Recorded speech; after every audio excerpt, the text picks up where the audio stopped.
Yo, what's going on everybody? It's your boy Naruto Explain here, bringing you guys another Boruto Naruto Next Generations discussion on the fallout from Boruto chapter 76. And today, I wanted to back things up a little bit and look at the foreshadowing and the hints that we got in the last manga chapter that Code is already inside the Land of Fire with his Ten Tails army, and discuss whether or not it makes sense narratively for Code to be back inside of Konoha at this present point in time and what the implications of this could be. So, as we all know in the last manga chapter, there was a line that really stood out if you paid attention, but it might have been overlooked by being buried beneath all that pillow talk between Sarada and Ada, and Kawaki demanding that Momoshiki reveal himself in order to speak to him once he learned that Boruto and Momoshiki were conversing with one another. In the chapter, Shikamaru is shown being visibly upset and worried that Nishi, the sensory ninja we've seen in the past, do a very poor job at watching Boruto and Kawaki, suddenly has gone missing, along with this entire team. It's something that narratively you don't just drop into the story if you're not planning on doing something with it in the future. Right now, we know for certain that Code has made preparations to carry out his revenge, and we see that Code has learned from his brutal beatdown with Damon. Power alone isn't going to be what's going to get him what he wants. Before he got his limiters removed, he was confident he could defeat Naruto or Sasuke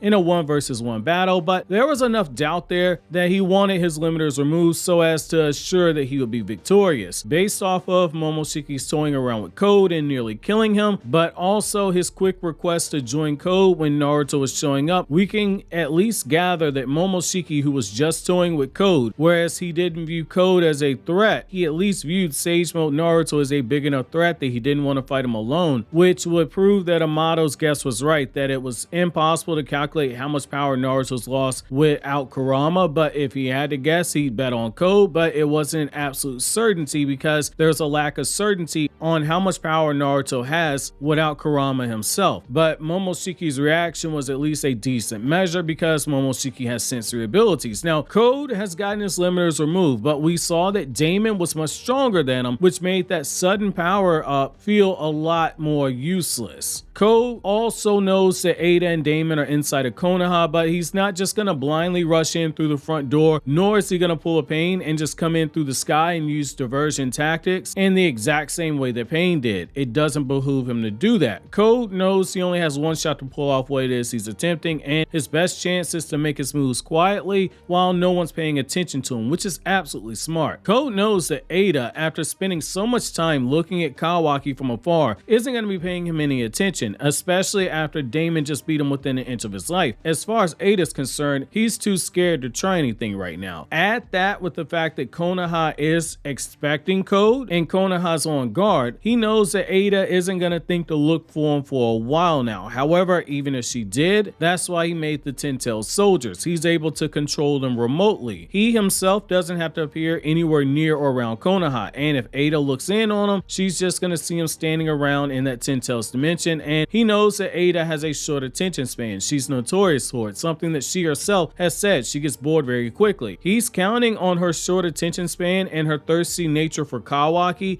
to shadow his true moves. Taking advantage of a character flaw of hers is real growth for Code as a character, which means that she won't send Damon after him because there's no need to do so yet, since he hasn't raised her ire at this point in the story. It's actually a good move by Code, even though it leaves a lot to chance. However, assuming he is pulling this off, the idea of him pulling Nishi and Team E through the claw marks into his territory, it makes more sense because it removes him from Konoha, it allows him to interrogate them without anybody watching, and he learned that Boruto and company, they're living in a house of Ada, and that intel allows him the chance to make his plans accordingly. It also allows him to test out the Ten Tails soldiers and his limits when using them. If he goes into Konoha, it sets off an alarm, but if he uses those Jubi soldiers, it allows him to move about freely when the time comes by leaping out of one of their claw marks and trying to pull off a heist. That being said, while this would give Code some wiggle room to allow himself to get over more fans as a villain, showing he's not as stupid as Amato claimed that he was, it also allows for some redemption of his character, assuming we've moved out the phase where his character's been torn down and now we're building him up as a villain. This could work narratively to set down more roots for Code, even if he's pushed away from the Land of Fire, assuming his actions lead something larger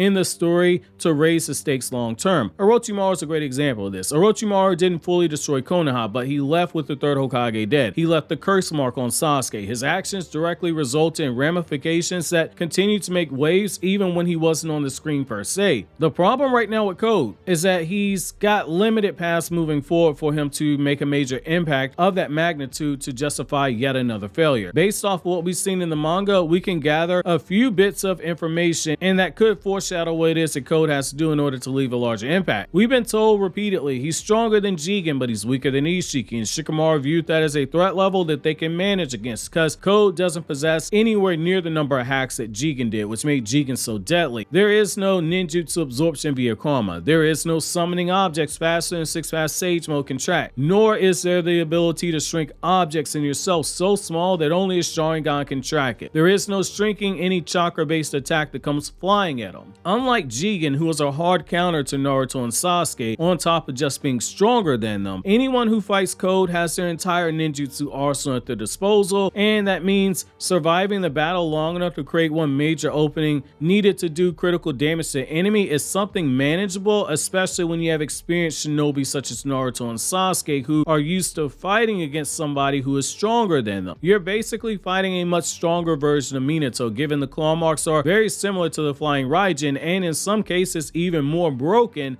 than the Flying Raijin itself. Sasuke agreed to go along with Naruto and Shikamaru's plans to keep Boruto and Kawaki away from Code, since both of them would just rush in to attack, which, while they are incredibly powerful, there might be some issue of neither of them is experienced enough to effectively use that power in a way to where they can overcome whatever gap in power exists between themselves and Code. It's not something you want to roll the dice on just right now. Maybe once they've been trained up a bit more, you roll the dice, but the capture of either one of them means that Code can harvest the chakra fruit. So Naruto's logic, it made a lot of sense, which is why Sasuke went along with it, though begrudgingly. However, based on the narrative so far, it seems like for the time being, Naruto plans to have Code dealt with by himself and Sasuke until Boruto and the others are experienced enough to step in, similar to how Tsunade wasn't telling the Konoha 11 have at it Hoss when she first got into the Hokage position. She didn't send them directly after the Akatsuki. She waited until they got more experience in training before she let them target Akatsuki, because by that point you're hoping they have enough training and experience to accomplish the objective, and that also gave her more time to gather intel because the Akatsuki were making moves, but they didn't have full information at that point in time.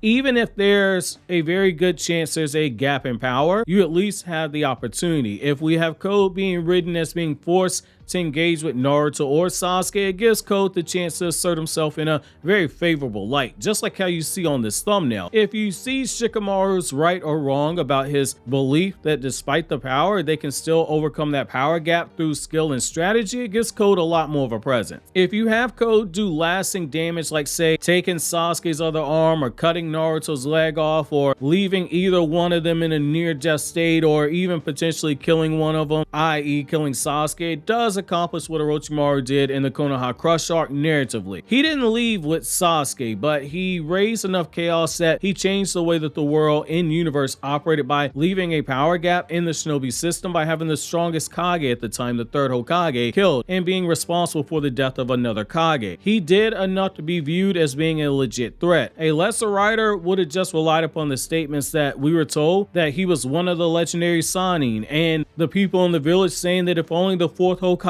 was alive, this wouldn't be a problem. But we saw Orochimaru pulling the strings. We saw him making moves and getting his hands dirty in a way where he felt like a true threat, even though we knew a group like the Akatsuki was still out there. I'd be up for Code dropping into Konoha and hitting Naruto or Sasuke with that Roman Reigns Superman punch and doing something that puts the greater ninja world on alert and changes the narrative beyond the reliance on dramatic irony, which is where we're at right now. We know as the audience that Code has an army, but the characters in universe, they don't know, and there's a need for a show of force to begin getting Code out of the dumps after being torn down so much in the story. It'd be a lot like Roman Reigns, the current top heel in the WWE right now, telling people acknowledge me over and over again, but he's done nothing but lose key matches and hasn't done enough good promos to make you buy in that this guy is the big deal. That's not the case with Roman Reigns, and that doesn't need to be the case for Code right now. Code is at the point right now where he Isshiki has to be booked like Roman. He has to be booked going on a monster tear. Code making a move before we get out of the spring is needed for the story, and it's needed for Code, but that's why I'm going to turn things over to you guys. What do you think Code needs to do to establish himself more as a villain, and would you be okay with sacrificing Naruto or Sasuke